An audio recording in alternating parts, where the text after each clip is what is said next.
भारत की संसद में अब तक की सबसे बड़ी संख्या 15% महिलाएं भारत की संसद में पहुंच पाई हैं। उत्तर प्रदेश विधानसभा में ये 11-12% तक ही सीमित है।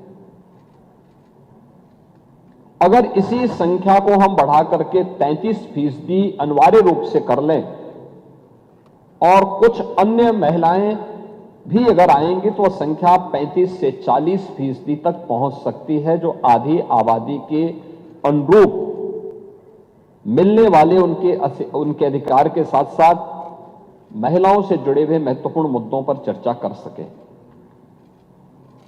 देश आभारी है जो प्रधानमंत्री मोदी जी ने पहले वेलफेयर स्कीम के माध्यम से इन सभी कार्यक्रमों को आगे बढ़ाया। आपने याद देखिए, आप लोगों की विडंबना है कि आधी आबादी के उन्नयन के लिए, उनके उत्थान के लिए, उनकी गरिमा के लिए, उनके सम्मान के लिए, उनकी सुरक्षा के लिए, उनके स्वावलंबन के लिए उठाई जाने वाले किसी भी प्रगतिशील कदम का समाजवादी पार्टी, कांग्रेस और इंडी गठबंधन हमेशा विरोध करता है। अब उठा के देख लीजिए ना, एक एक मुद्दे पर जो आचरण 16 और 17 अप्रैल को लोकसभा में देखने को मिला, कांग्रेस का, समाजवादी पार्टी का, टीएमसी का, डीएमके का, वो हर मुद्दे पर था। मैं तो पिछले 9 वर्षों से सदन में उन सभी मुद्दों के हम गवाह हैं और यह सदन तो आज से नहीं, लगातार समाजवादी पार्टी के उदय के साथ ही उन मुद्दों का गवाह है जो आपके महिला विरोधी आचरण को प्रस्तुत करता है। जब 2014 में प्रधानमंत्री मोदी जी ने नारी गरिमा को प्रभावी ढंग से आगे बढ़ाने के लिए जो कदम उस समय उठाए थे, और सबसे पहला अभियान चला था जनधन स्कीम का। आजादी के बाद पहली बार हुआ था जब महिलाओं के बैंक में अकाउंट खुल सके। उस समय भी कांग्रेस ने, समाजवादी पार्टी ने उसका विरोध किया, दुष्प्रचार किया। क्या होता था उससे पहले?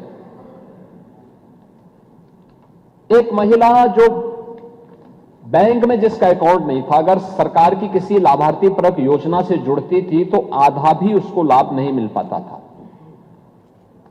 और हमारे नेता प्रतिपक्ष तो सीनियर विधायक हैं, आप तो इस बात को जानते हैं कि उनके लिए वृद्धावस्था पेंशन या विधवा पेंशन जो मिलती थी, आपके समय में 300 रुपये थी, उससे पहले 100 रुपया थी, और वह 100 रुपये में आधा पैसा केवल कमीशन खोरी का जाता था। समाज कल्याण विभाग का बाबू और उसके इर्द गिर्द की वो चंडाल चौकड़ी उस पैसे को खा जाती थी। वह लाभार्थी मुंह ताकता रहता था। पहली बार हुआ है स्वतंत्र भारत में, जब प्रधानमंत्री मोदी जी के आने के बाद हर गरीब से गरीब व्यक्ति का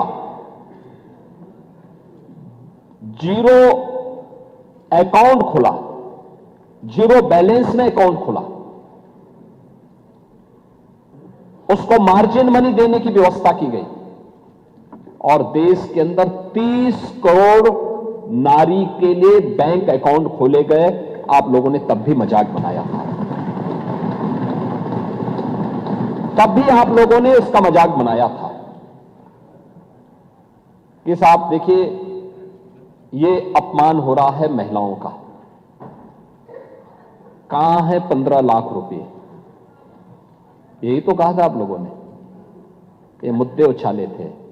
लेकिन कोविड कालखंड में आप याद करिए, शासन की योजना लाभार्थी परक अभियान के तहत सीधे हर नारी के बैंक अकाउंट में शासन की सुविधा का लाभ प्राप्त होता हुआ दिखाई दिया।